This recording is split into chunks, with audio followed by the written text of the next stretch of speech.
आपका डाइवोर्स हो गया है या अभी नहीं हुआ है? ये तो बट हाँ। वो बहुत क्लेम करते हैं कि आप इस तरीके से अपनी वीडियोस को वायरल कराती हैं। पैसे की हो, चाहे व्यूज़ की हो, चाहे सोशल मीडिया पे 30-30 हज़ार की वीडियो डलवाने की हो, सब उन्होंने ही किया था। अगर आप इतने दूध के दूल्हे हो तो आपकी पहली वाली क्यों भग गई थी? पुलिस क्यों बुला ली थी उसने? क्योंकि जब 9 मंथ्स आप प्रेग्नेंट थी विद हिज चाइल्ड ऑल्सो, उन्होंने आपको बहुत मारा। आप अलीगढ़ उस टाइम पे रह रही थी, कैसे बर्दाश्त किया आपने ये सब उस टाइम पे? बहुत टॉर्चर, जो डिवोर्स का टॉर्चर दिया जाता है, मैंने अपनी ज़िंदगी में सबसे ज़्यादा जो शब्द सुना है वो है डिवोर्स। आपने भी बोला कि सब आपको वायरल भाभी बुलाते हैं, ये नाम आपको कैसे मिला? जब आप बॉलीवुड में काम करने जाते हो तो वो एक अलग स्ट्रेस लेवल आता है, क्योंकि जब भी आप जाते हो तो आपको कॉम्प्रोमाइज सिचुएशन के लिए बोला जाता है। तो ये जो टैलेंट है आपका, और बिग बॉस 18 के बाद मतलब कहा जाता है कि जो बिग बॉस में चला गया उसका तो करियर शूट अप कर जाएगा। ऐसा नहीं है, करियर बर्बाद भी होता है, ऐसा कुछ पुराने लोगों का मानना है। जब यश के साथ ही मैंने कुछ ऐसी चीज़ें देखी ना, जो अगर उसका रियल फादर भी करता तो वो भी एक्सेप्टेबल नहीं होते। मेरे सामने उसको मारना, गाली देना उसके बाप के बारे में, भिखारी की औलाद, कुत्ते की औलाद। आज भी कुछ वीडियो है। आप you just take this water also, एक पानी और इनको लेना।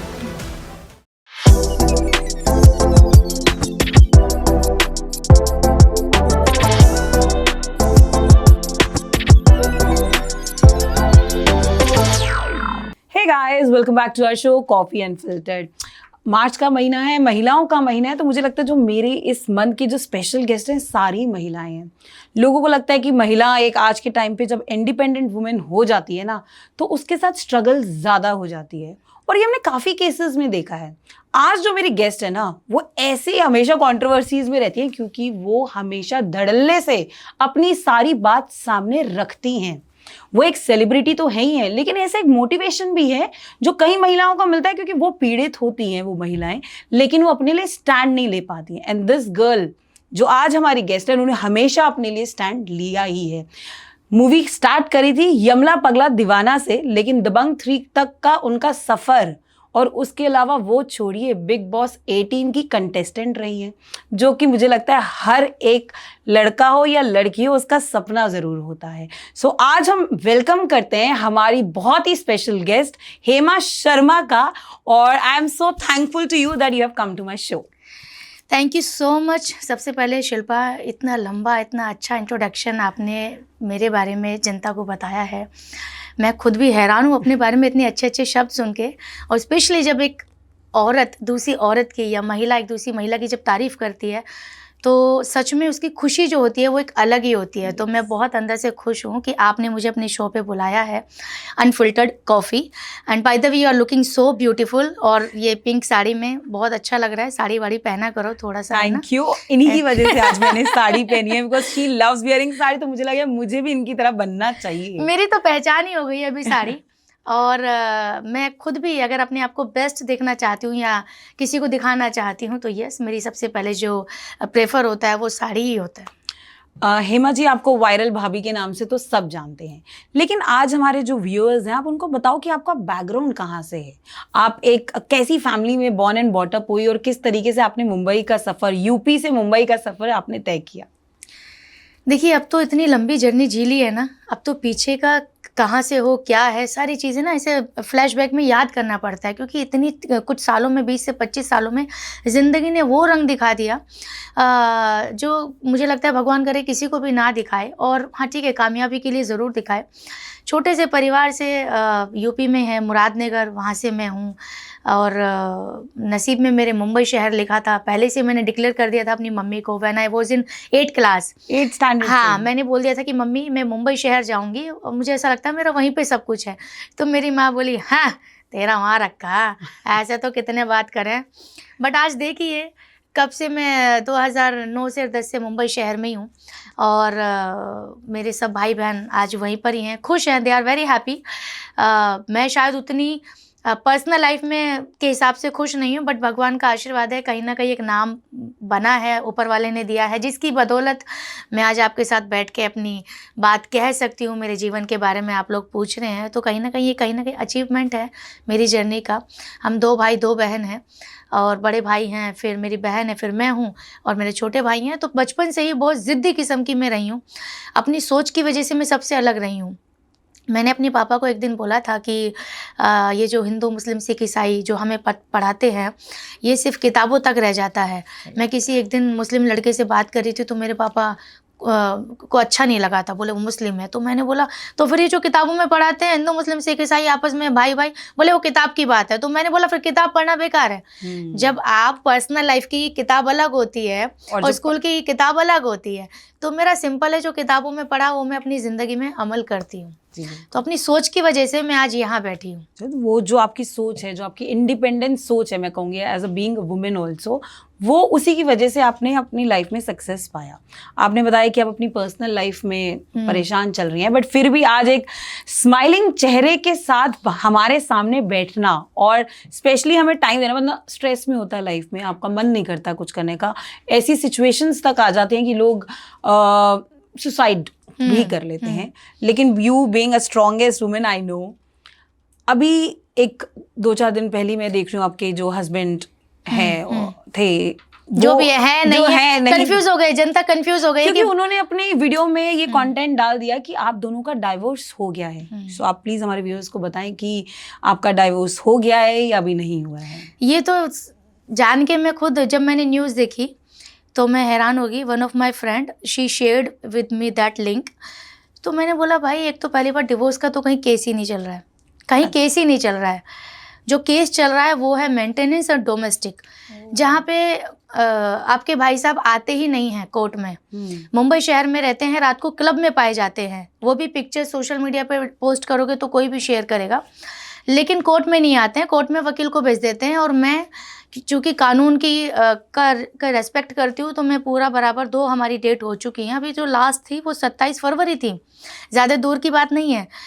तो अगर आप डिवोर्स की न्यूज़ देते हैं तो आप ये क्यों नहीं देते कि हेमा ने मेंटेनेंस या डोमेस्टिक के लिए भी लगाया हुआ है। और मैं अपने बच्चे के लिए 35,000 रुपये भी नहीं भेजता हूँ। जिस बच्चे की कस्टडी के लिए वो दुहाई दे रहे हैं, रो रो के वीडियो बना रहे हैं, वो ये क्यों नहीं बताते कि मैं इतना खुदगर्ज इंसान हूँ कि मैं जो है अपने बच्चे के लिए, एक औरत मेरे बच्चे को रखी है, मेरे से 1 रुपया बिना मांगे 35,000 रुपये भी मैंने देना बंद कर दिया, फिर भी उसने कुछ नहीं बोला। तो ये देखिए, उनको फेम का बड़ा चस्का था। और जब वो फेम उनको लगा कि हेमा को फेम मिल गया, हेमा बिग बॉस में चली गई और मैं रह गया ऐसे का ऐसे, तो उन्होंने मेरा नाम इस्तेमाल करना मतलब शुरू कर दिया। और अभी उनके पास एक ही नाम है, वो है मेरा नाम, हेमा शर्मा।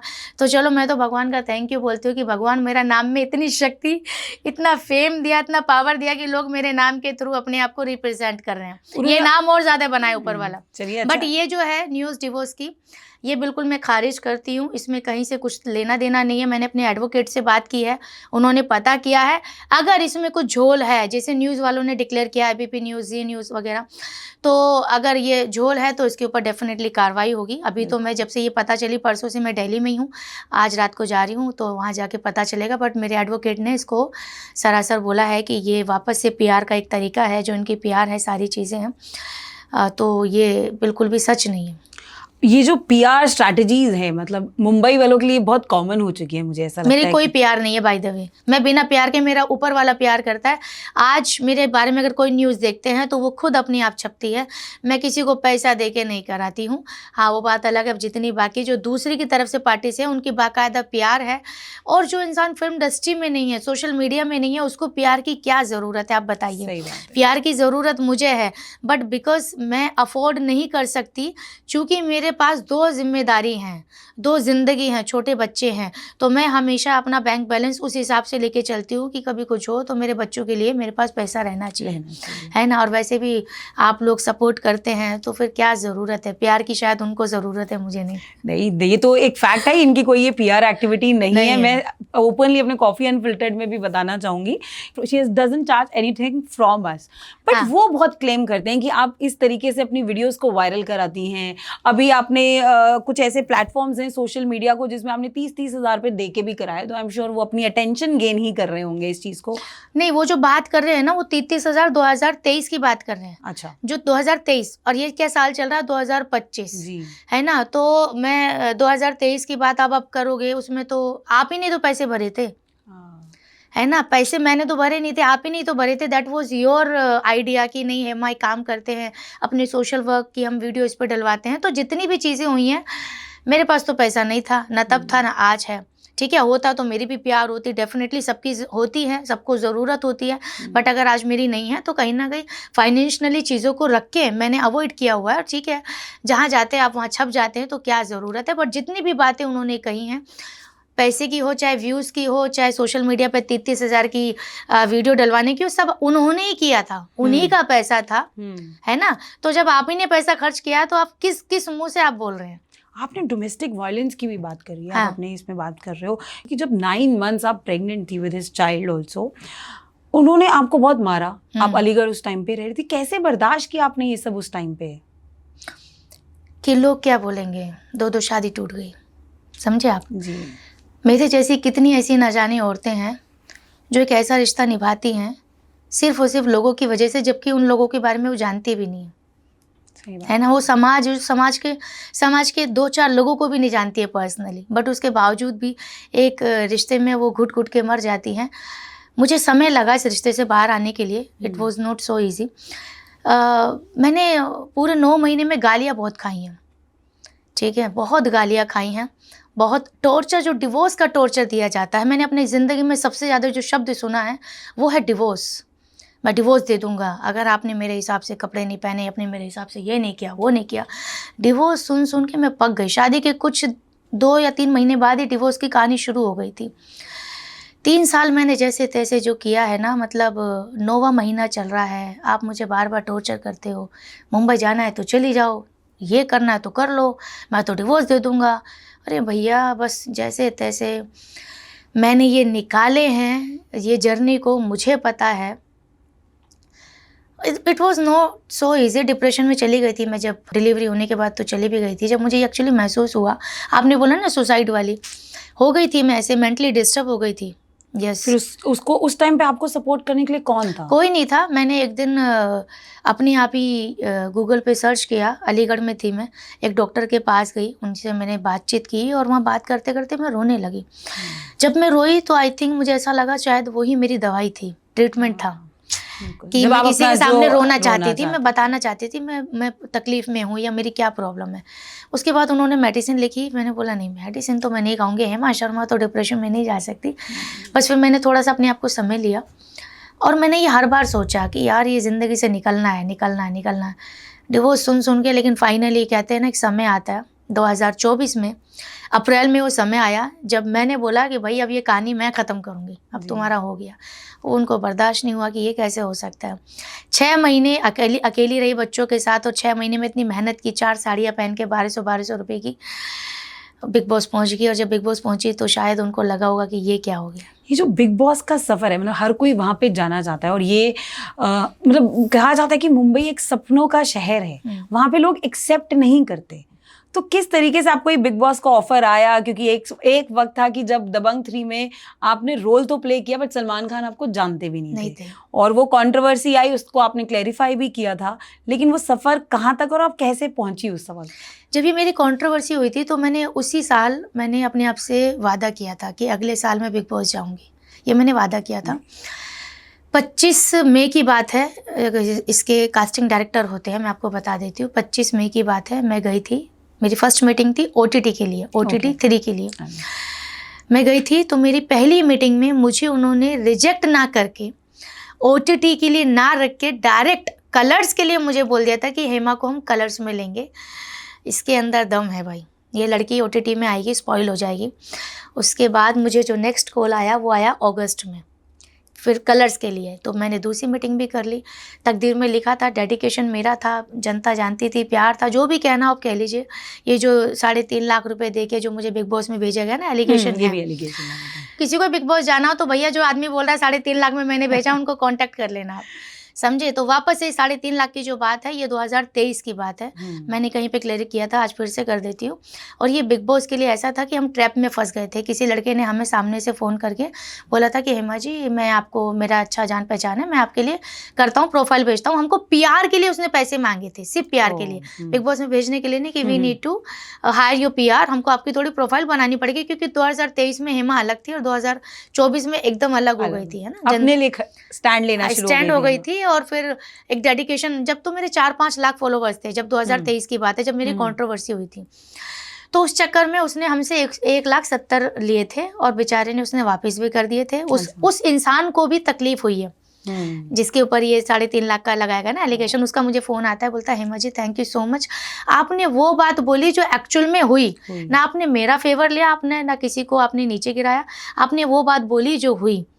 तो आज वो बंदा मेरे से बात करता है, बोलता है हेमा जी मैंने तो ठीक है आपको ट्रैप किया था, पर आपने तो ये खुद करके दिखा दिया कि आप जाकर आगे बिग बॉस। आपका फेवरेट कंटेस्टेंट जो आपके सीजन 18 में था वो कौन था, जिससे आज भी आपका रिलेशन, क्योंकि वहाँ जाके तो कंट्रोवर्सीज ज़्यादा होती हैं, वो कंट्रोवर्सीज का घर ज़्यादा है बिग बॉस के घर से ज़्यादा, और जो वहाँ पे कंट्रोवर्सीज क्रिएट करता है मुझे लगता है वो और फेमस हो जाता है। तो ये जो सब स्क्रिप्टेड होता है या फिर अनस्क्रिप्टेड होता है, ये भी आज हमारे को व्यूअर्स, क्योंकि हमारे यहाँ पे जो भी गेस्ट आए वो हमेशा एक सपने से आए हैं, बिग बॉस जाना चाहते हैं, सलमान खान से मिलने जाना चाहते हैं, बट आज जो हमारे पास गेस्ट है वो बिग बॉस सीजन 18 से बाहर आई है। सो जो वो एक्सपीरियंस अंदर का था वो कैसा था? सलमान खान के साथ आपका जो रिलेशन रहा उस टाइम पे, या फिर नए दोस्त बने, वो कौन आज तक आपके साथ है? जो आरफिन है, जो माइंड कोच है, he is such a nice person. मैं उन्हीं से बात करती हूँ, उनसे भी बात नहीं कर पाती, वो भी नाराज़ रहते हैं। चाहत मुझे पर्सनली मैसेज करती रहती है, चाहत की वजह से मैं जेल में गई थी, but she likes me, she respects me a lot. बाकी उसके अलावा सब अपनी अपनी दुनिया में बिजी हैं। बहुत सिंपल बात बोल देती हूँ, जिसके फॉलोवर्स ज़्यादा हैं, किसके साथ कोलैबोरेशन करके व्यूज़ अच्छे आएंगे, उनके साथ वो कर रहे हैं। सब मतलबी दुनिया है, सीधी सी बात है, कोई एक्चुअली सगा नहीं है, ठीक है। और सब अपने अपने मतलब के हिसाब से यारी दोस्ती बना के रखे। मुझे किसी से कोई मतलब नहीं है, किसी के फॉलोवर्स से किसी के साथ कोलैबोरेशन करने में नॉट इंटरेस्टेड। तो इसलिए मैं अपनी दुनिया में हूँ और अपने आप को अभी भी मैं अकेले ही बना के रखी हूँ। बाकी सब ने 2-2 आदमी पकड़ लिए हैं। विवेन भाई की मैंने अभी एक बात बोली थी, वो भी कंट्रोवर्सी बन गई, आपके पास आया होगा। मुझे सच में इस बात का दुख है कि विवेन भाई ने मुझे बिग बॉस के घर में बहुत हेमा जी करके बोला था। हमारी पर्सनल लाइफ मैच हो रही थी कहीं ना कहीं, जैसे डिवोर्स उनका भी हुआ था, मेरा भी, तो कहीं ना कहीं मुझसे बहुत ज़्यादा अटैच हो गए थे। तो उसी तरीके से उनको बिग बॉस के घर के बाहर आकर भी मुझे मिलना चाहिए था कि जी क्या कर रही हो, बच्चे कैसे हैं, कुछ रहेगा तो मुझे बताना। तो उस चीज़ का मुझे कहीं ना कहीं मलाल है कि वही बात हो गई कि आदमी बदल जाता है। तो इसलिए फिर मैंने वो बोल दी। अभी 3-4 दिन पहले मैं जू में स्पॉट हो गई थी, तो वहाँ पे मैंने बोल दी, क्योंकि भाई मैं बोल देती हूँ बात क्योंकि मुझे ये डर नहीं है कि अरे ये बोल दिया तो ये करियर अरे भैया करियर वरियर कुछ नहीं बनाता आपका कोई आदमी। आपको मेहनत करनी ही पड़ेगी। आदमी आपको एक बार रिकमेंड कर सकता है, एक काम दिला सकता है, ठीक है, लेकिन आगे काम तो आपको फिर खुद ही करना है ना। हार्ड वर्क तो मैटर करता ही है। अब वो भी कंट्रोवर्सी होगी, वायरल भाभी ने लगाए विपिन डिसेना पे इल्जाम, फलाना। अरे भैया मन का कुछ बोलना ही खतरनाक है, तो वो भी चल रहा है, न्यूज़ चल रहा है। बट यस, उनको मुझे पूछना चाहिए था, बात करनी चाहिए थी, आप एक दूसरे की सपोर्ट। हाँ, जैसे श्रुतिका ने बोला कि विपिन भाई मुझे हमेशा फ़ोन करते रहते हैं, मुझे गाइड करते रहते हैं, ऐसे काम करो वैसे काम करो। अरे भैया मतलब तुमने मुझे बोला था जी हम आपके साथ हैं हमेशा, तो जो इंसान अपने शब्दों के नहीं है फिर वो किसी के नहीं है। आपने भी बोला कि सब आपको वायरल भाभी बुलाते हैं, ये नाम आपको कैसे मिला? बस कुछ नहीं, वो गाना वायरल हो गया था, मेरे हस्बैंड मुझको प्यार नहीं करते, और ये देखिए मतलब नसीब है कि सच में प्यार ही नहीं करते। प्यार तो छोड़ो, मतलब धज्जियाँ उड़ा रहे हैं। अब सिंपल सी है, जो इंसान अपनी वाइफ के बारे में, जिसके साथ आपने फेरे लिए हो, समाज में उसके कैरेक्टर को लेके बड़ी से बड़ी छोटी से छोटी बातें रखी, वो इंसान उस औरत के साथ बंद कमरे में क्या सुलूक करता होगा। सही बात है, क्योंकि वो ओपनली हर जगह बात कर रहे हैं कि आपकी चैट उन्होंने पकड़ी, कि आप 2.5 करोड़ रुपए मांग रहे हो अपने बेटे को वापस देने के लिए, और इस तरीके की बहुत बातें वो करते आ रहे हैं ताकि उनको अटेंशन मिल जाए। उनको जानता कौन था। आज सेम हेमा की कहानी से गौरव की कहानी तुमने बना लिया मेरे नाम पे, तो मेरी फोटो दिखा के तो कोई भी सोचेगा कि यार ये लड़की को तो हम जानते हैं, है ना। अब आजकल मैं यूट्यूब पे ज़्यादा एक्टिव नहीं हूँ क्योंकि भैया समय नहीं है मेरे पास। अब वो मेरी ज़िंदगी नहीं रही कि मैं अब आज मैंने ये पहना है, आज मैं ये खा रही हूँ, आज मैं वो कर रही हूँ, मैं वो छापूँ, वो मेरी नहीं रही है। तो इसलिए अब मैं कोई व्लॉगिंग नहीं करती हूँ, शॉर्ट्स डालती रहती हूँ जिससे पता चलता रहता है। अब मेरा लेवल थोड़ा बढ़ गया है कि मेरा ऐसा मानना है कि ये कुछ भी नहीं है। जहाँ मैं अपने आप को देखना चाहती हूँ ना, ये बिग बॉस तो एक ठीक है, एक स्टैंप लग गया है ना, हिस्ट्री में आ गया कि सीजन चलती रहेंगी, 18 में मेरा नाम स्टैंप लग गया। अब कोई आए कोई जाए, मुझे उससे कोई लेना देना नहीं है। ना मैं किसी के बारे में अच्छा सोचती हूँ ना बुरा सोचती हूँ, जो सोचती हूँ अपने बारे में सोचती हूँ। और मैं अपनी ज़िंदगी का एक एक दिन वसूल करती हूँ। और यस, मैं आज जो भी हूँ अपनी मेहनत से हूँ, अपनी जो मेरे सपने हैं उनकी वजह से हूँ। सुबह उठती हूँ तब जाके आप जैसे लोगों के पास आ पाती हूँ, बाहर निकलती हूँ, वीडियो वायरल होती है, जनता फॉलो करती है। और आगे मेरा बढ़ने का मकसद ये है कि मैं जनता के लिए कुछ करना चाहती हूँ। मुझे यहाँ तक भी कही गई कि सोशल जो वर्क मैं करती हूँ वो भी फेक व्यूज़ के लिए है, ये सब वो सब। हेमा चैरिटेबल ट्रस्ट जो आपका है। हाँ। तो लेकिन ये फेक व्यूज़ या फेक वर्क तब नहीं था जब आप मेरे साथ थे। सारी कमियां तभी क्यों इंसान में नजर आती है जब वो आपके साथ नहीं रहता है। राइट। वो इंसान तब भी वैसे ही था जब आप उसके साथ थे। ये कैरेक्टरलेस वुमेन तब भी जो है जब आपके साथ थी, तब क्यों नहीं बोला? सबसे आसान होता है कि जब एक महिला के ऊपर बिग बॉस में आ गई तभी हेमा के अंदर सारी कमियां क्यों आ गई? ये तुम्हें तो पैसा दे दे के कराते थे ना काम। हाँ, मैं वही कह रही हूँ कि एक महिलाओं को सबसे ज्यादा जो पहले जब डाइवोर्स केस की बात होती है तो सबसे पहला उसके चरित्र के बारे में बात की जाती है कि भैया ये तो है ही ऐसी, ये लोगों से चैट करती है। मतलब सब जगह हमने ये देखा है जिस तरीके से डाइवोर्स का आपने भी वो फेस किया है।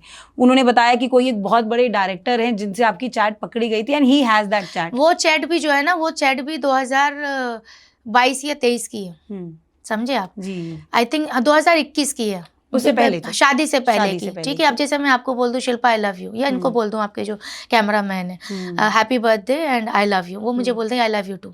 आप बताइए उसमें क्या हो गया? सही बात है ना? तो दैट वाज 2021 की है, आपके मिलने से पहले। चलिए मैं तो बोलती हूँ मेरे अंदर 100 बुराई है, एक बुराई अपनी भी तो बता दो जी। अगर आप इतने दूध के दूल्हे तो आपकी पहली वाली क्यों भग गई थी? पुलिस क्यों बुला ली थी उसने? अच्छा हाँ, उनकी स्टोरी किसी को पता नहीं? उनका भी तो चेहरा दिखा दो कि मेरी पहली बेगम, मेरी पहली महिला या मेरी पहली वाइफ ये है। क्यों उनको आप क्या बताऊं? उनके रिश्तेदारों ने मुझे बताया। तो मेरा सिंपल है कि जब एक आदमी हारने लगता है ना तो उसका बस एक ही हथियार रहता है कि औरत के चरित्र पे वार करो। बिल्कुल ठीक है। तो मेरे अंदर 100 बुराई, बस अपनी एक बता दो, मैं उसी में खुश हो जाऊंगी। वो तो कभी कोई एक मर्द बताना ही नहीं चाहेगा ना, क्योंकि उनकी लाइफ तो ऐसा उनको लगता है कि मुझे ये भी बोला मैं गोल्ड डिगर हूँ, मुझे पैसे का लालच है। अगर पैसे का लालच होता तुम इतना कमाते हो, कौन औरत छोड़ना चाहेगी पैसे वाले आदमी को? कौन औरत जो है आपको बोलेगी कि ठीक है तू 35,000 रुपये किराया भी मत दे? वो तो ये क्लेम कर रहे थे कि वो आपको पहले 4-5 लाख देते थे और फिर उसके बाद 1 लाख रुपया देना शुरू हुए। हाँ, This is what he was claiming, हाँ, right? और वो 4-5 लाख रुपए मेरा अकाउंट देख लो, 4-5 लाख अगर आदमी देगा ना। मेरे पास घर बना है शादी करने के बाद, मेरे पास कार थी पहले शादी से पहले, वो कार भी फेंक दी। मतलब सारे डिसीजन ये लेते थे, मैं तो बस कठपुतली थी। अब अफ्रीका जाना है, अब यहाँ आना है, अब ये करना है, अब वो करना है। जब मैंने थोड़ी सी जो है अपने बारे में सोचना शुरू किया, या जब मैंने फैसला लिया कि भैया डिवोर्स डिवोर्स डिवोर्स ये क्या हंसी मजाक है क्या? तो जब मैंने ये फैसला लिया कि okay now I will do, तो आदमी को बर्दाश्त नहीं हुआ। उन्होंने ये क्यों नहीं बताया कि मैं गोल्ड लेके भाग गया हूँ 30 से 40 लाख रुपए का घर से? अच्छा, अपने ही घर से लेके? अपने घर से ही है। उन्होंने ये क्यों नहीं बताया कि आज जो वो अंगूठी पहन के घूमते हैं एक डायमंड की जिसकी कीमत है 13 लाख रुपए, ये हेमा पहना करती थी। मैं तो बोलती हूँ मंगलसूत्र भी तो लेके भागे हो, कंगन भी तो लेके भागे, वो भी तो पहनो भाई। अगर तुमको गोल्ड का इतना शौक है तो जितना लेके भागे हो सब पहनो, गले में जो नेकलेस है वो भी पहनो। फिर तो गोल्ड डिगर तो उनको बुलाना चाहिए ना। हम और डेट बता देती हूँ मैं कौन सी डेट थी वो। 13 तारीख को 12 तारीख को मदर्स डे था 2024 को। 13 तारीख को भाई साहब आते हैं। अब मुझे डेट भी कैसे याद रहेगी भाई? जब हुआ तभी तो याद रहेगी। हाँ, आपने किसी वीडियो छोटे में बच्चों को लेके हमेशा लिख कर रखती हूँ 13 तारीख को आदमी आता है सुबह 10 बजे और उसके बाद बच्चा भी ले जाता है, वो भी रिकॉर्ड किया उसने। और 18 तारीख को, फिर 14 तारीख से लेके 18 तारीख को बच्चा देते हैं वो छोटा 2.5 साल के बच्चों को। मुझे बोलते हैं कि बिग बॉस में चलेगी दूध पीते बच्चे को छोड़ के। अरे जब बच्चे को तुम 4 दिन लेके गए थे तब बच्चा दूध नहीं पी रहा था? सही बात है। हाँ, मैं करूँ तो साला कैरेक्टर ढीला है, तुम करो तो तुम सन्यासी हो। वो अपनी क्यों नहीं? मैंने बोला है मेरे अंदर 100 बुराई है, अपनी एक तो बताने का दम रखो। वो तो मुझे मैंने तो एक्सेप्ट कर लिया। मैंने तो बोल दिया कि जो भैया बोलना है बोल लो, क्योंकि मुझे इसमें जाना ही नहीं है। मुझे इससे सर्टिफिकेट तोड़ना चाहिए। सही बात मुझे है। तो जिंदगी जीनी है, एक जिंदगी है, ठीक है, और मैं इसको, मुझे अपने आप को बहुत आगे लेके जाना है। ऐसे कितने आएंगे कितने जाएंगे। आप बहुत बोल्ड हो। हाँ। लेकिन महिलाओं को आज के टाइम पे भी हर चीज पूछ के करनी पड़ती है, मतलब अगर वो इंडिपेंडेंट, अगर वो जॉब भी कर रही है। इससे ज्यादा गंदा एग्जाम्पल नहीं दे सकती। मैं बाथरूम में बैठी हूँ, मैं पोटी कर रही हूँ, लेकिन अगर भाई साहब की पोटी आती है तो मेरे को अपनी पोटी छोड़ के, रोक के भाई साहब को परमिशन देनी है। क्यों? तुम्हारा पोटी पोटी, मेरा पोटी पोटी नहीं।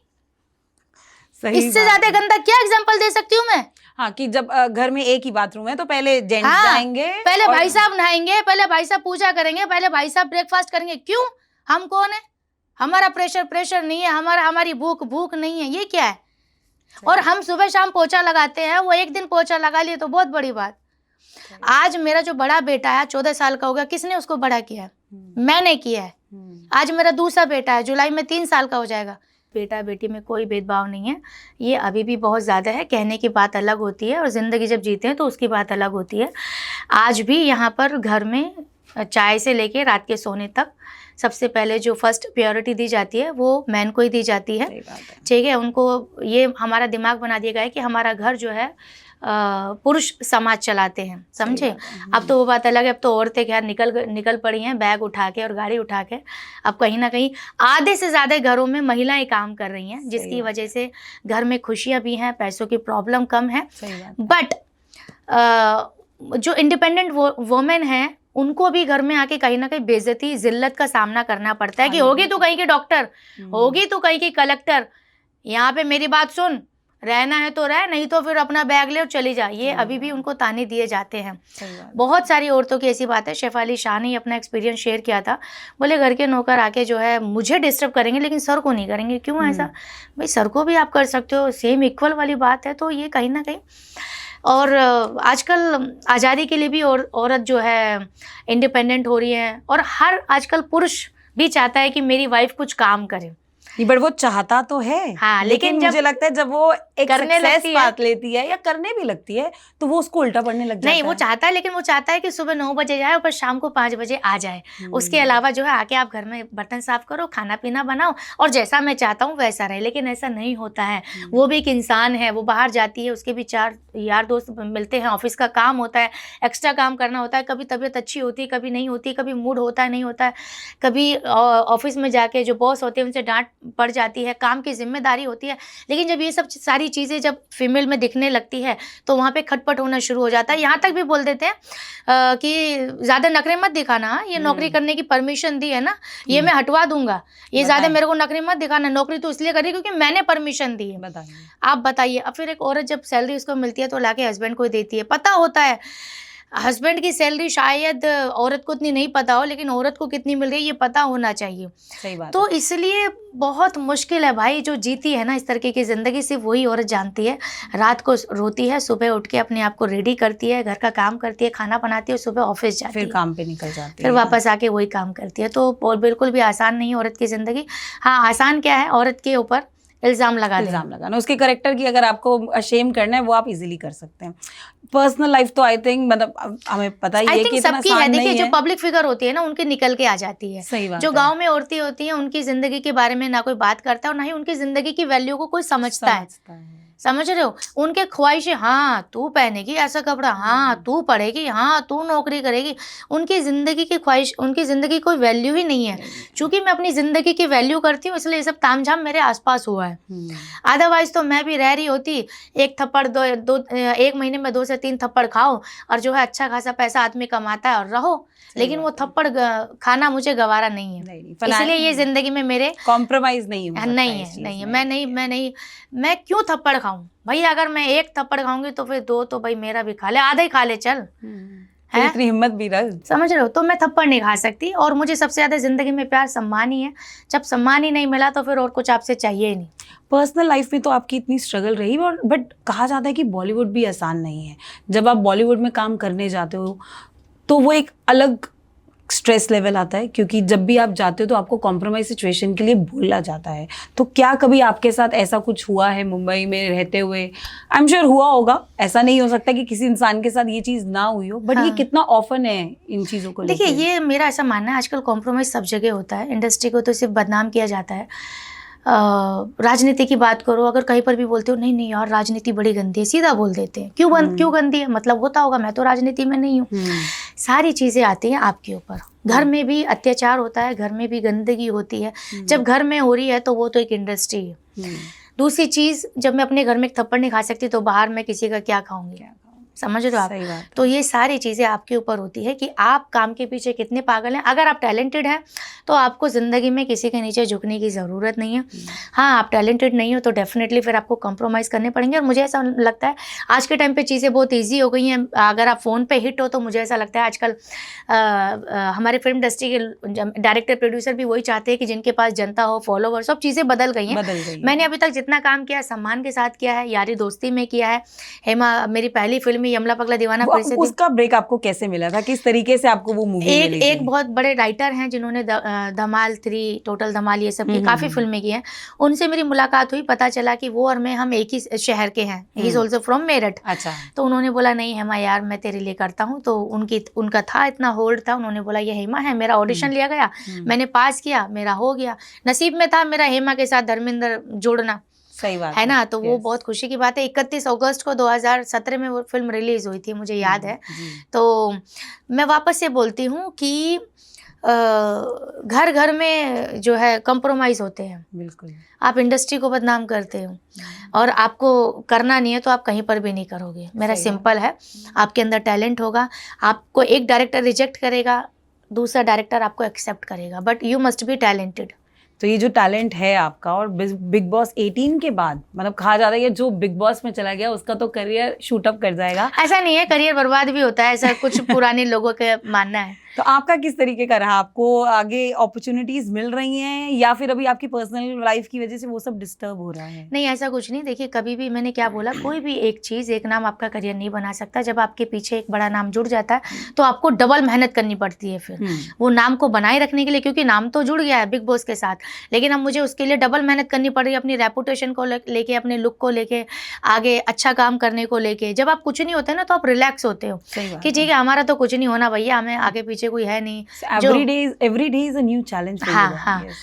और बिग बॉस को लेके जो है ना जनता के बीच में जो है, मैं आज बताना चाहती हूँ कि मैं भी जब नहीं गई थी ना तो ये होता है कि भैया एक शोर है, एक हवा है। हमेशा कहा जाता है कि वो स्क्रिप्टेड है। स्क्रिप्टेड तो खैर नहीं बोलूँगी मैं, है ना, क्योंकि मैं वहाँ रह के आई हूँ। स्क्रिप्टेड ये होता है कि हमें बता देते हैं कि भाई अब जो है कर्टन्स बंद कर दिए जाएंगे, टास्क के लिए सामान रखा जाएगा, वो सब चीज़ें होती हैं। बट घर में जो झगड़ा आप देख रहे हो, खाने के पीछे जो झगड़ा देख रहे हो, किसी कैरेक्टर को लेकर जो बातें हो रही है, वो सब रियल है।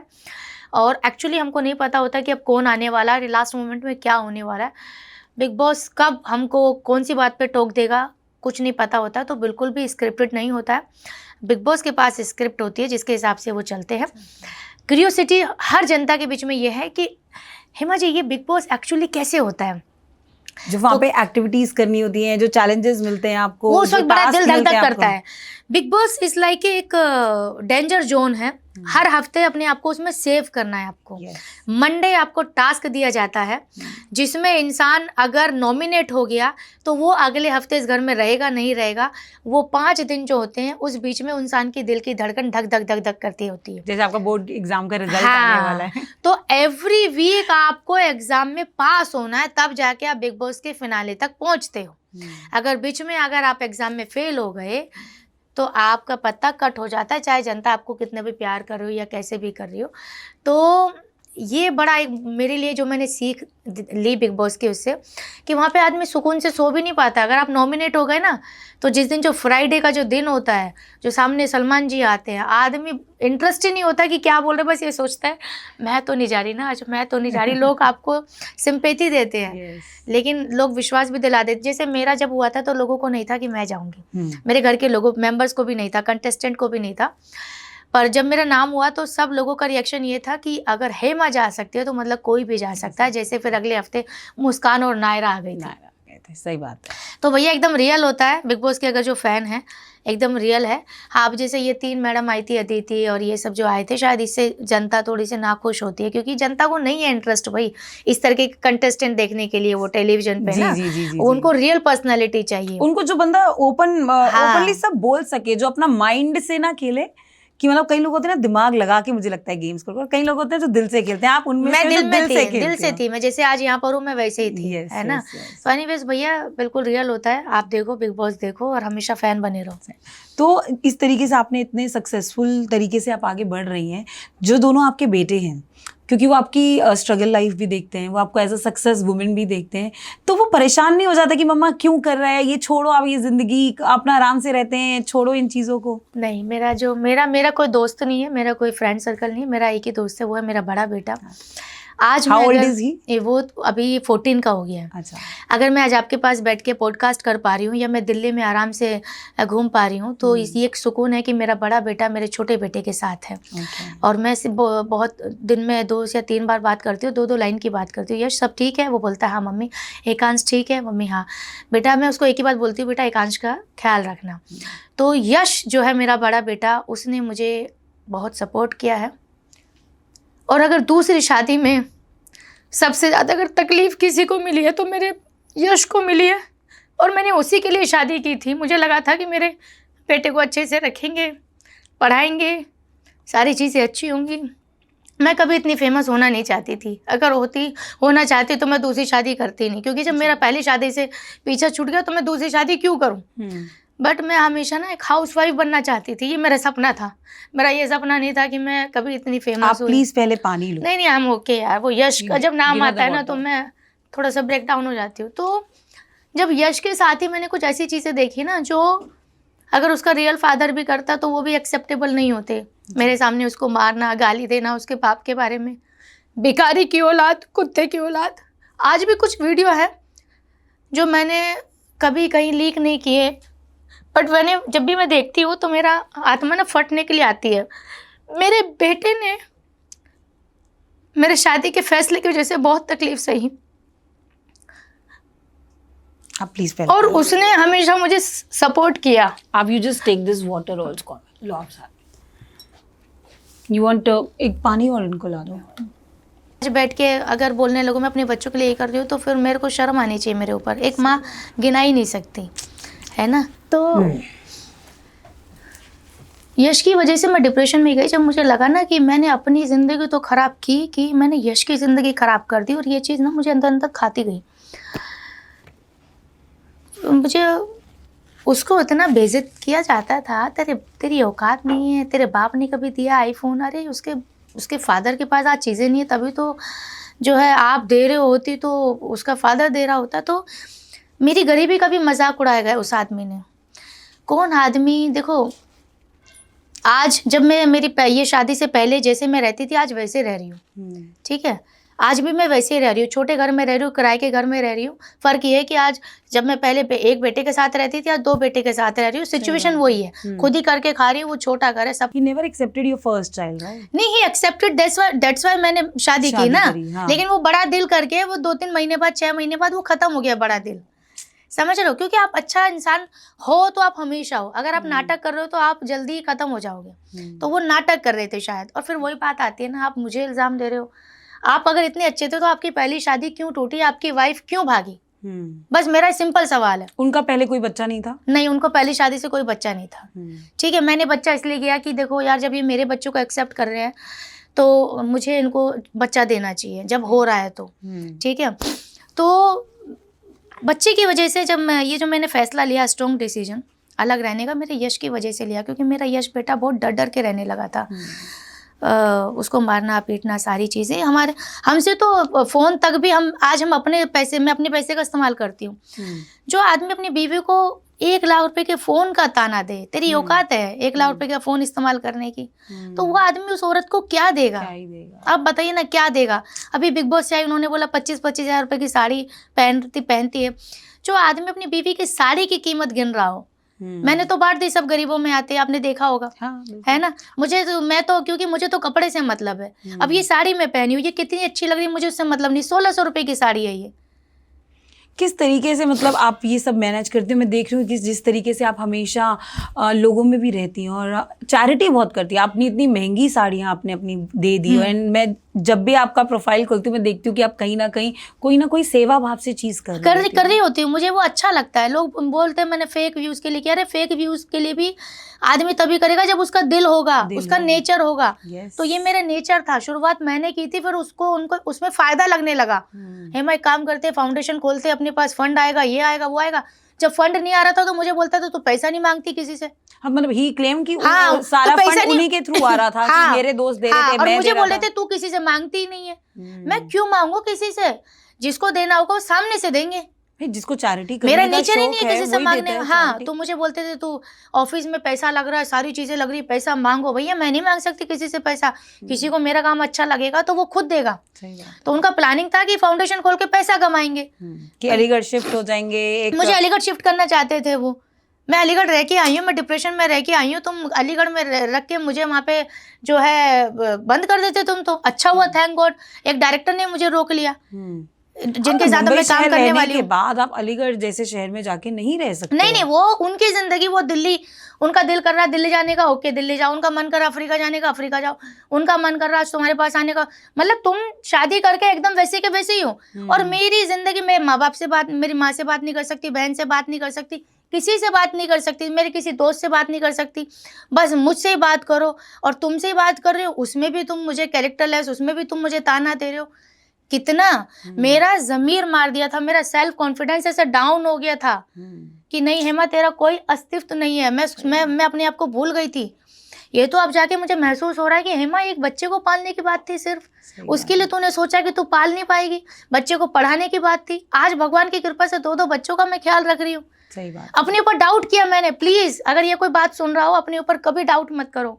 हम सोचते हैं हम नहीं कर सकते, लेकिन ट्रस्ट मी गाइज, आप उससे ज्यादा बेहतर कर सकते हो। सिर्फ आपको खड़े होने की जरूरत है, घर से बाहर निकलने की जरूरत है। इट डजंट मैटर आप लड़की हो या लड़का हो, कभी अपने ऊपर डाउट मत करना। मैंने किया, वो मेरी मिस्टेक थी। बीइंग अ सिंगल पेरेंट, जो हमेशा कहा जाता है टफ होता है, चाहे वो महिला हो या मतलब मेल के पास भी अगर बच्चे हों, तो पेरेंटिंग हमेशा मुश्किल रही है। So the message from her कि अपने लिए स्टैंड लेना, अपने बच्चों के लिए स्टैंड लेना इज वेरी इंपॉर्टेंट। मैं तो ये समझती नहीं हूँ कि मैं 2 बच्चों की माँ हूँ। मैं पहले एक इंसान हूँ, मैं हेमा हूँ, मेरा एक नाम हेमा है, ये 2 बच्चे हैं, ये मेरे साथ रहते हैं, इनकी जिम्मेदारी है। मैं तो ऐसा समझती हूँ कि मेरे नसीब में इन 2 बच्चों की सेवा लिखी है, जैसे मैं बाकी लोगों की सेवा करती हूँ। अब मैंने ये एक्सेप्ट कर लिया है कि ये 2 बच्चों को जिंदगी में आना था, दुनिया में आना था, जरिया मैं थी। ठीक है, फादर इनके अलग अलग है। मेरा नसीब देखिए, पहले बेटे की शक्ल उसके फादर से मिलती है, छोटे की शक्ल उसके फादर से मिलती है, मेरे से किसी की नहीं मिलती। तो मैंने ये एक्सेप्ट कर लिया कि ये 2 बच्चे, इन 2 बच्चों की सेवा जब तक मेरे पास है, मुझे नहीं पता आगे क्या, मैं इनकी सेवा करती रहूंगी। और हो सकता है इन बच्चों के नसीब से ही मैं खा रही हूँ। नहीं, I am sure they will be your biggest support. माँ से ज्यादा पावरफुल, ताकतवर कोई इंसान नहीं हो नहीं सकता। ये बहुत कंफर्म है। जो माँ कर सकती है वो दुनिया का बड़े से बड़ा आदमी भी नहीं कर सकता। और एक गरीब माँ भी कर सकती है। माँ से बड़ा धनवान कोई नहीं हो सकता। तो माँ को कभी पैसे वाली माँ और गरीब माँ में तोलना भी नहीं। अगर एक गरीब माँ भी चाहे ना और अपने पे आए, तो वो अपने बच्चे के लिए वो कर सकती है जो कोई सोच भी नहीं सकता। बट जिस तरीके से उन्होंने आप पे ब्लेम लगाए, आपने भी काफी उनके ऊपर ब्लेम्स लगाए। वो मैंने तो कुछ लगाया नहीं है कि नहीं, एक जो निखिल और दिलजीत, हाँ, उनका क्या मतलब इक्वेशंस थी, किस तरीके से वो लोग लिंक थे? देखिए 2023 में उन्होंने मुझे बोल दिया था, मैसेज है मेरे पास, अब ढूंढने जाऊंगी तो बहुत लंबा है। उन्होंने लिखा हुआ था पहले कि मैं साड़ी वाड़ी जैसे पहनती हूँ तो उनके हिसाब से तो गवार औरत पहनती है साड़ी।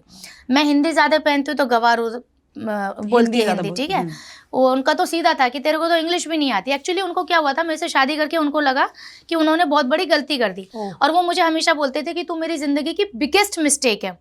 अब ये मैं आपको बोलूँ तो आप शायद 1 महीना 2 महीना बर्दाश्त कर लोगे, लेकिन एवरी टाइम कभी तो आपको लगेगा कि ठीक है यार छोड़ दे, जो होगा देखा जाएगा। दलजीत, उनको लगता था बहुत बड़ी स्टार है और उनके कोलिग्स ने बहुत बड़ी स्टार से शादी की और तूने किसी गवार से शादी कर ली और तेरा तो अभी कुछ नहीं है। तो वो मुझे उसके साथ कंपेयर करते थे। वो बिकनी पहन रही है, शादी के 4 दिन बाद तो मैडम लाल रंग की बिकनी पहन के फोटो कर रही है। हमारे भारत संस्कृति में कहाँ होता है ऐसे, समझे? तो उनका मैसेज लिखा हुआ है साफ साफ कि फ्यूचर में मैं दलजीत और निखिल के साथ काम करूंगा। जो आज के टाइम पे वो कर रहे हैं।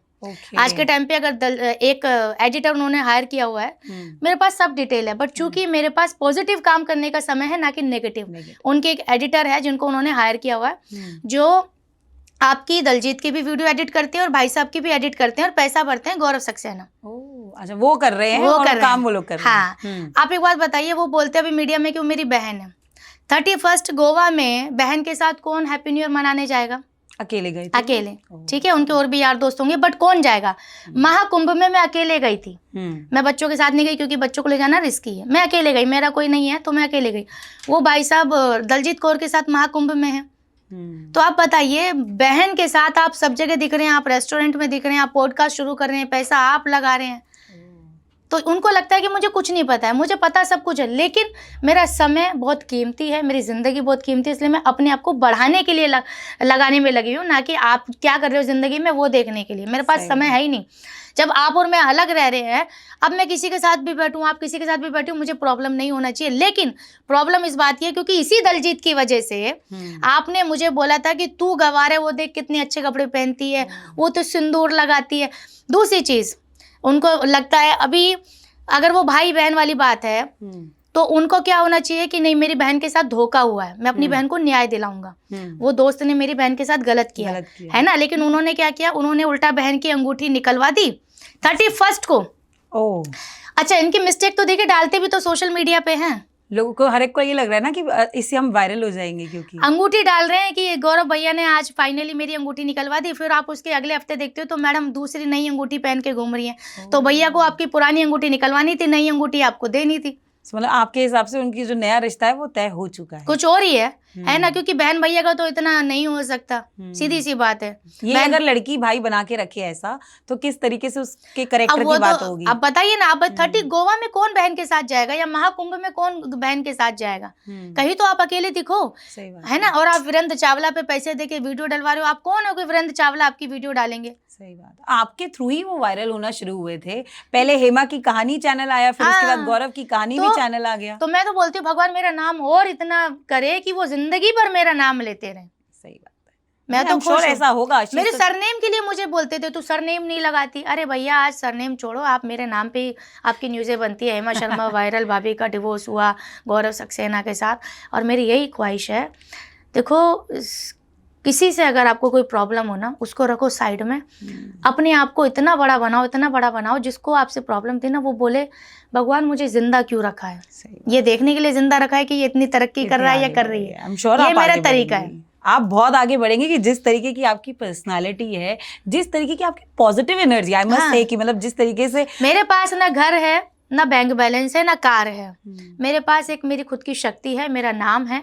और इसी के साथ मुझे ऐसा लगता है आपकी हिम्मत और आपकी खुद की इच्छाएं और आपका खुद का जो एक होता है ना डेडिकेशन, वो कहीं बाजार में नहीं मिलता, आप किसी से खरीद नहीं सकते। ठीक है, तो अगर वो है तो समझ लीजिए कि आपकी उम्र कुछ भी क्यों ना हो, आने वाले कुछ साल में आपके पास सब कुछ होगा। एंड मुझे गोल्ड डिगर बोल रहे हो, अरे भैया मैंने अपनी पहली ससुराल में कुछ नहीं लिया, मैंने अपने मायके से कुछ नहीं लिया, मैंने दूसरी ससुराल से कुछ नहीं लिया, मैंने पहले अपने हस्बैंड से कुछ नहीं लिया। अपने दम पे कमाती हूँ, जितना भी कमाती हूँ। और ये बता देती हूँ, जो भी मैं पैसा कमाती हूँ अपने बच्चों के लिए कमा रही हूँ। मैं किसी मुंह बोले बहन या यार दोस्तों के ऊपर नहीं लुटा रही हूँ। मैं जो भी पैसा कमाती हूँ मेरे बच्चों के लिए कमाती हूँ, कि घर का किराया जाएगा, घर का लाइट बिल जाएगा, मेरे बच्चों को खाना पीना मिलेगा, इसलिए मैं काम कर रही हूँ। समझे, मैं अपनी अय्याशों के लिए नहीं, मैं ये काम कर रही हूँ। आई एम श्योर आपके जो बच्चे भी हैं, दोनों बेटे बहुत प्राउड फील करते होंगे कि उनकी जो माँ है वो इतनी इंडिपेंडेंट और बोल्ड है कि अपने लिए स्टैंड ले सकती हैं। मैंने बोला मेरे बेटे को, मैंने बेटा भगवान ने चाहा तो एक दिन ऐसा आएगा कि आपके साथ लोग चलेंगे, आप देखना चाहते हो ऐसा दिन? तो मेरा बेटा बोला हाँ मम्मी। मैंने कहा ठीक है बेटा, क्योंकि मैं यहाँ से बहुत स्ट्रॉन्ग हूँ। आप मुझे यहाँ से नहीं हिला सकते। कोई भी गलत चीज़ करने के लिए आप मुझे बोल ही नहीं सकते। मुझे बोलते हैं मैं दारू पीती हूँ, ऐसा बोला ना उन्होंने। अगर मैं दारू पीती और मेरा हस्बैंड अगर दारू पीता तो मेरी तो ट्रेनिंग और ज्यादा जमनी चाहिए। हाँ, भाई शराबी के साथ शराबी की तो जमेगी, सही बात है ना। लेकिन अगर नहीं जमी है तो इसका मतलब उसमें से एक आदमी नहीं पीता है, तभी तो नहीं। हाँ, मुझे पिलाते थे जबरदस्ती। आज तो एक बना ले, कुछ भी बहाना ढूंढते थे। आज तो ये चीज हो गई, चलो आज तो सेलिब्रेशन बनता, आज एक तो कॉकटेल बनती है, चलो ठीक है। एक हफ्ता जब मैंने रेगुलर पी, जब मुझे एहसास हुआ कि हिम्मत तू तो आधी बन जाएगी, तब मैंने बोला नहीं भाई। अच्छा, फिर उसके बाद करना क्या है?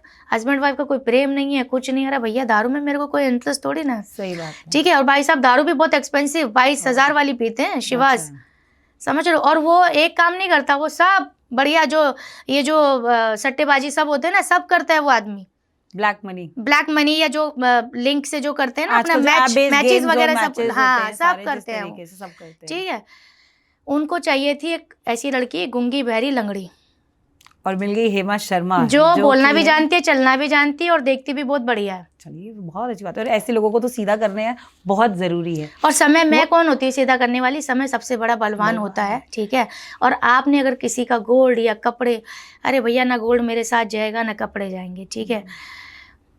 अगर मेरे नसीब में होगा तो उससे ज़्यादा आएगा, आई एम श्योर होगा वो आने वाले टाइम में। आपका ये बताओ कि आने वाला जो वक्त है, कहाँ हम हेमा शर्मा को देखते हैं? आप किसी ओटीटी प्लेटफॉर्म में आ रहे हैं, मैंने सुना है। जल्दी देखेंगे आप मुझे। You being a politician in that OTT setup? नहीं, देखो कभी भी कुछ भी हो सकता है। मेरी लाइनअप है, सीरीज मेरी आने वाली हैं।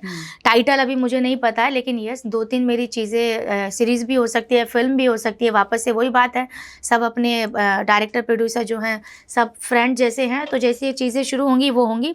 राजनीति की रही बात, तो जनता मुझे बोलती है, या आप जैसे लोग बोलते हैं कि Hema the way I speak the way I walk, yes, आपको पॉलिटिक्स में होना चाहिए। तो देखेंगे अगर मेरी कुंडली में हुआ, हाथ में हुआ, जनता का प्यार नसीब में हुआ तो वो भी करेंगे। और जब करेंगे तो डेफिनेटली सिर्फ जनता के लिए करेंगे, क्योंकि देखिए आज जितना भी, मेरी बहुत ज़्यादा कमाई नहीं होती है, पर उसमें से भी जब मैं 1000-2000 रुपये किसी के लिए इस्तेमाल करती हूँ या देती हूँ तो वो उसका होता है। जैसे मेरे पास कहीं से पेमेंट आती है ना, सबसे पहले उसमें से मैं कुछ ना कुछ कर देती हूँ, और जब मैं नहीं कर पाती हूँ तो मैं बेचैन होती हूँ कि मैं कुछ नहीं कर पा रही हूँ, मैं कुछ नहीं कर पा रही हूँ।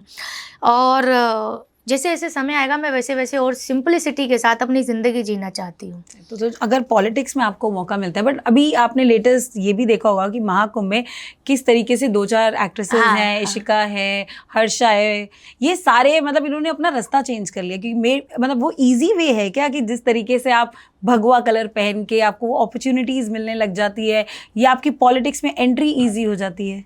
देखिए वो मुझे पता नहीं, इस पर मेरा टिप्पणी करना सही नहीं होगा, क्योंकि बट ये कहना चाहती हूँ कि हर इंसान, चाहे पार्टी की बात हो, फिल्म इंडस्ट्री की बात हो, चाहे कोई भी हो, टैलेंटेड बंदा चाहिए। और कलर पहनने से, तिलक लगाने से आई थिंक उसमें आपके गुण शामिल नहीं हो जाते हैं। जब आपके पास गुण हैं तो सामने वाला इंसान आपको अप्रोच करते हैं, बट ये है कि नज़र आ जाते हैं आप। जैसे हर्षा काफ़ी फेमस हो गई तो कहीं ना कहीं पार्टी के लोगों के बीच में फेस आ गया है ऑलरेडी, तो इंट्रोडक्शन की मोहताज नहीं है अभी वो। बट आई थिंक वो कब तक आप रखेंगे, है ना। उसके बाद आपको लोगों से बात भी करनी है, लोगों के प्रति आपका बिहेव कैसे होता है ना। क्योंकि कपड़े तो डेली हम बदलते हैं, रंग है कोई भी पहन सकते हैं आप, लेकिन आपका जो कैरेक्टर है, आपका जो बिहेवियर है, आपके अंदर क्या क्वालिटी है, वही लीडर आई थिंक आप बनने डिजर्व करते हैं।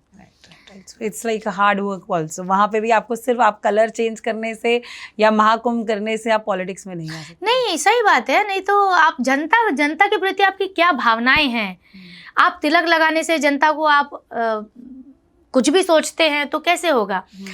मैंने क्या बोला, ये कलर मैंने पहना, अब मैं इसमें ऑरेंज कलर पहन के आ जाती, तिलक लगा लेती, तो ये भी सोचते कि यार ये साध्वी बनने वाली है क्या, है ना। वो बनना आसान हो चुका है आज, आसान हो चुका है, बट एक्चुअली क्या साध्वी होते हो आप?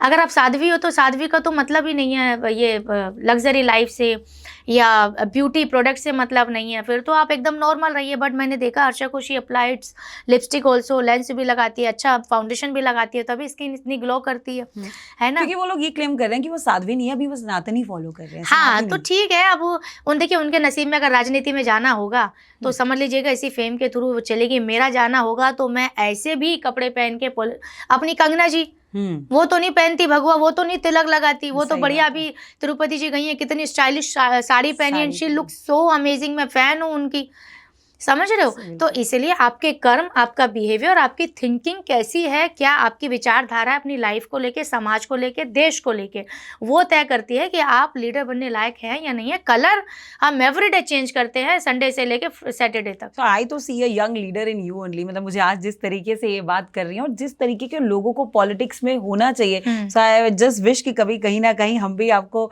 राज्यसभा में या लोकसभा में देखेंगे, अगर आपको मौका मिला तो। देखो तो खैर भगवान का रहा तो भगवान के हाथ में है, लेकिन सेवा करने के लिए राजनीति में होना ज़रूरी नहीं है। सही बात। सेवा आप किसी भी तरीके से कर सकते हैं, वो तो खाली स्टैंप लग जाता है। अब जैसे मैं एक्ट्रेस का स्टैंप लग गया है मेरा गूगल प्रोफाइल पे, अगर मैं कभी पार्टी में आई तो फिर वैसे पॉलिटिशियन भी लग जाएगा। बट कुछ भी करने के लिए आपको किसी स्टैंप की ज़रूरत नहीं है, आप वैसे भी कर सकते हो।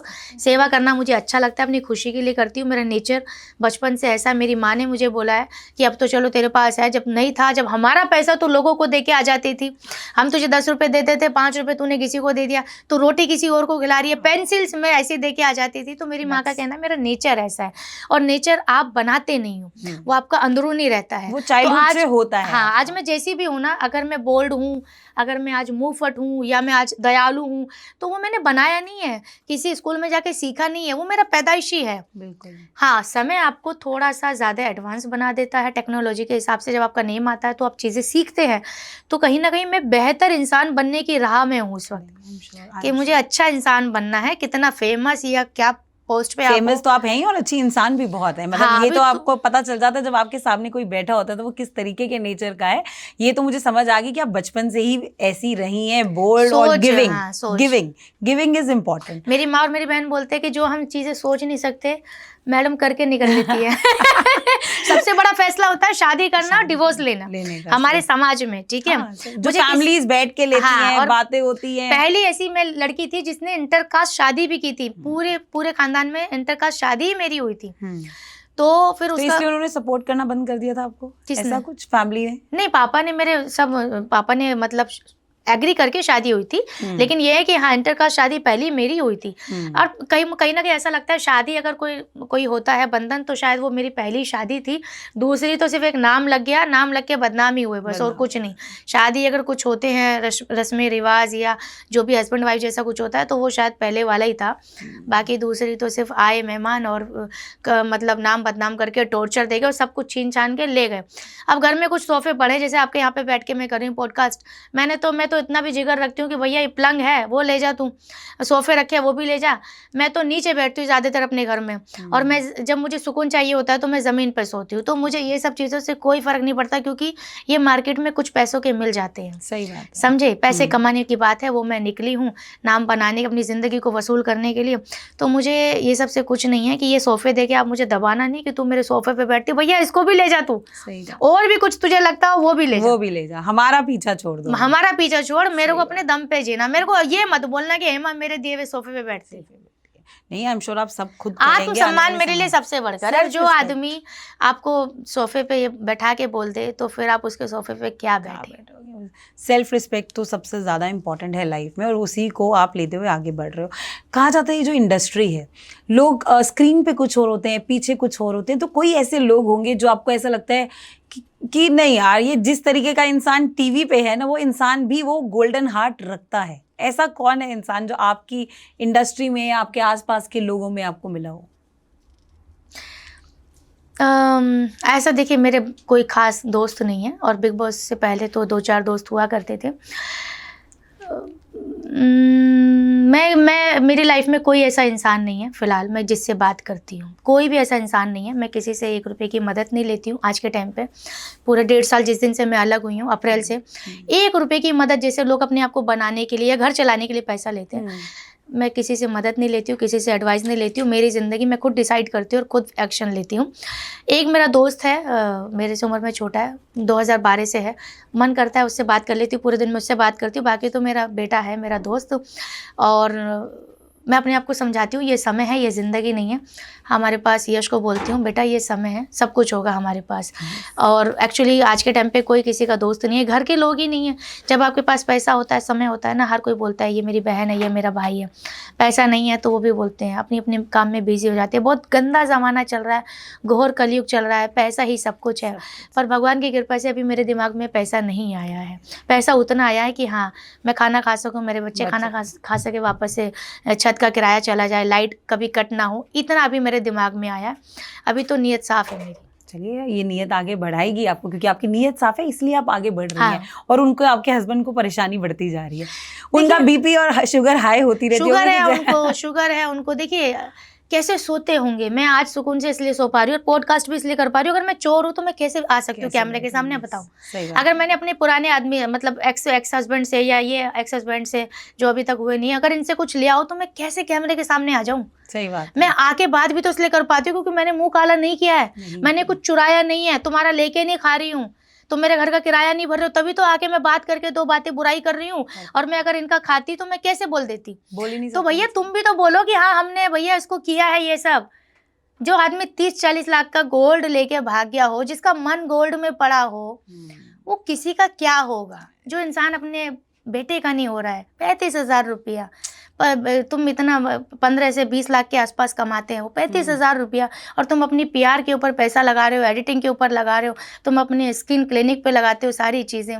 बहुत कोशिश करते हैं वो अच्छा दिखने के, लेकिन अच्छा दिखने के लिए आपका पहले अच्छा होना जरूरी है।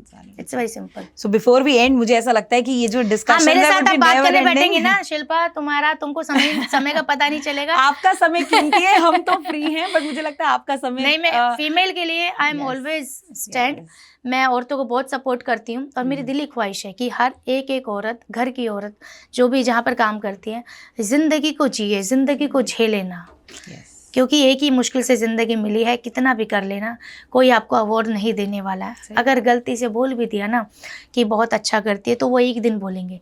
पहले तुम्हारी ज़िंदगी खुद की है, चाहे तुम माँ हो, बहन हो, जो भी हो, और ज़िंदगी को वसूल करो। ये बर्तन मांजने में, रोटी बनाने में, उसके लिए मिल जाती हैं वो औरतें जिनको एक्चुअली पैसे की ज़रूरत होती है ना। तो इसलिए खुददारी से ज़िंदगी जियो, सम्मान के साथ ज़िंदगी जियो, और सबसे पहले सम्मान अपना करो, तब सामने वाला करेगा। सच अ ब्यूटीफुल लाइन्स जो इन्होंने अपने एक हमें मैसेज दिया है कि अपने लिए जीना कितना इम्पॉर्टेंट है। हर महिला को ये समझ आना चाहिए कि सेल्फ रिस्पेक्ट आपकी बहुत इम्पॉर्टेंट है। लाइफ में मेंटल पीस इम्पॉर्टेंट है। आप आगे बढ़ सकते हो, लेकिन आपके अंदर वो जिगरा होना चाहिए कि जिस मेहनत करने के लिए अगर आप रेडी हो तो आगे रास्ते बहुत खुले हैं। तो जिस तरीके से ये अपनी लाइफ जी रहे हैं, आई एम श्योर इस पॉडकास्ट के थ्रू आपको बहुत अच्छा लगा और बहुत लर्निंग्स मिली होंगी। कहीं लड़कियां कॉम्प्रोमाइज करती हैं, सुकून इम्पॉर्टेंट है। मेरी दुनिया कौन है इस वक्त? मेरे बच्चे, वो मेरे पास है, बाकी दुनिया तो भीड़ है ना। ये मेरी कभी हुई थी, ना होगी, ना कभी ऐसा, समझे आप? तो इसलिए आपको ये समझना जरूरी है कि आपका आत्मा किसमें है, उसके साथ रहें तो आप वैसे ही खुश रहेंगे। अब वो क्या बोल रहे हैं, अरे भैया तुमको जो बोलना बोलने दो। मैं ये सोचने में लगी हूँ, ये काम करने में लगी हूँ कि पैसा कैसे आएगा। पैसा आएगा तो मेरे बच्चों को मैं खाना खिला पाऊँगी। तुमको मेरी जितनी बुराई करनी है कर लो, मुझे उससे कोई लेना देना नहीं, क्योंकि बदनाम भी वही होते हैं जिनका नाम होता है। सच अ ब्यूटीफुल लाइन्स गाइस। मुझे पक्का पता है कि इस एपिसोड को देखने के बाद बहुत ऐसी महिलाएं हैं जिनमें वो जिगर आ जाएगा कि लाइफ में अपने लिए स्टैंड लेना इंपॉर्टेंट है। आपको हमारा ये पॉडकास्ट कैसा लगा, और आपकी अगर कोई इंक्वायरीज हैं, कोई क्वेश्चंस हैं जो खुद भी आपको हेमा से कनेक्ट कर सकती हैं, तो ज़रूर कमेंट करिएगा नीचे। और she is such a lovable lady and I have started loving her as a like human being. आज पहली बार हम मिले, हम फर्स्ट टाइम है, फोन पे बात हुई थी, बट जिस तरीके से ये अपनी लाइफ को जी रही हैं, it's a learning for me also, and I am sure ये बहुत लोगों के लिए लर्निंग है जिस तरीके से आप ओपनली अपनी बात रख रहे हैं, क्योंकि आज के टाइम पे महिलाएं नहीं रखती हैं।